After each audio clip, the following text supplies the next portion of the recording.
নমস্কার। জ্যোতি রান্নাঘরে আজ রান্না হবে ঢেঁড়স বাহার। পুরো ঢেঁড়সটাই এই সামান্য একটু মাথাটা কেটে ফেলেছি আর নিচের দিকে একটু ফেলেছি, গোটা গোটাই নিয়েছি।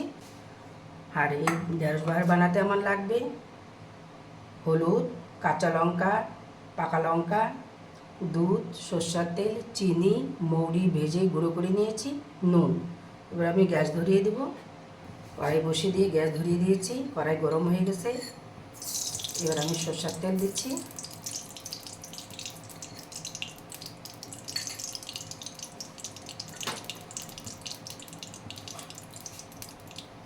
ঢেঁড়সটাকে একটু ভেজে নেব।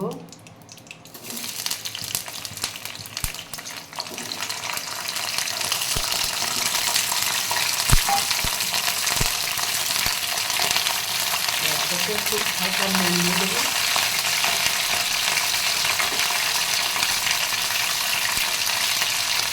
সামান্য একটু হলুদ,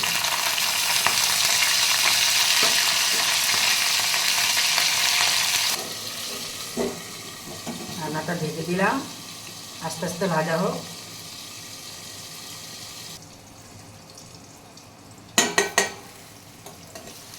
ঢেঁড়সটা ভাজা আমার হয়ে গেছে। ঢেঁড়সটাকে হালকা ভাজে নেব। হালকা ভাজা হয়ে গেছে, এবারে ঢেঁড়সটাকে নামিয়ে নেব।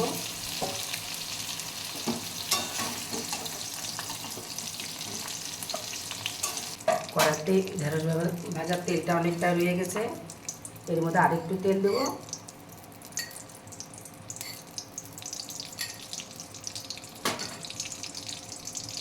একটা শুকনো লঙ্কা ফোড়ন দেব, সামান্য একটু দারচিনি আর ছোটো ছোটো 3টা এলাচ ফোড়ন দিয়ে দিলাম।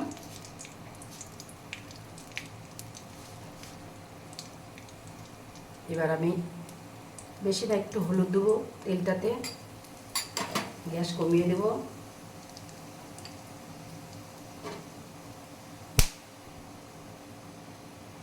নুন দিয়ে দিলাম।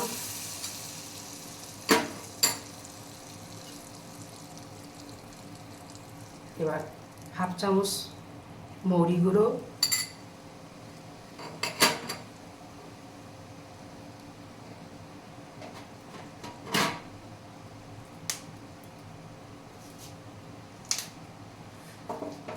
তিনটা কাঁচা লঙ্কা ফাটিয়ে দেওয়া হলো।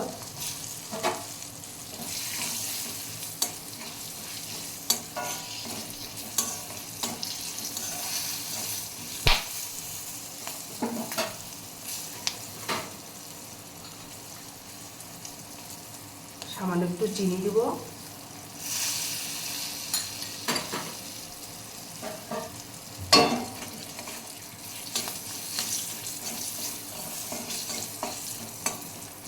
ভাজা হয়ে গেছে, এর আমি দুধ দিয়ে দেব।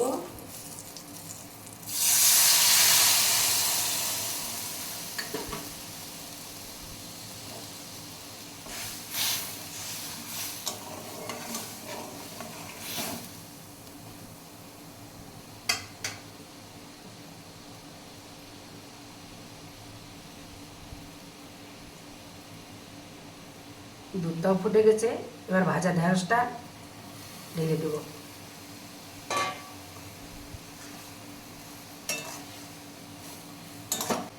একটু ঢেকে দেবো, গ্যাসটা কমিয়ে দিয়ে দেব। আমার রান্না প্রায় শেষের দিকে। এবার নামানোর আগ মুহূর্তে 4টে পাকা লঙ্কা দিব,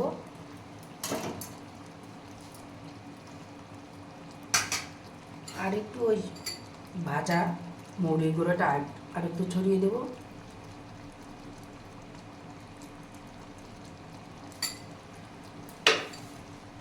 আবার 2 মিনিট ঢেকে রাখবো। গ্যাসটা কমিয়ে দিয়ে 2 মিনিট ঢেকে রাখবো।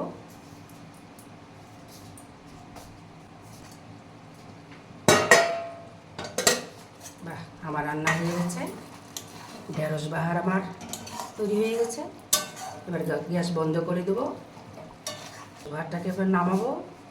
ঢেঁড়স বাহার রেডি। আমি মাঝে মধ্যে বানাই, আপনারা একদিন বানিয়ে খেয়ে দেখবেন। আজ রাখছি, এর পরবর্তীতে আবার দেখা হবে আপনাদের সঙ্গে।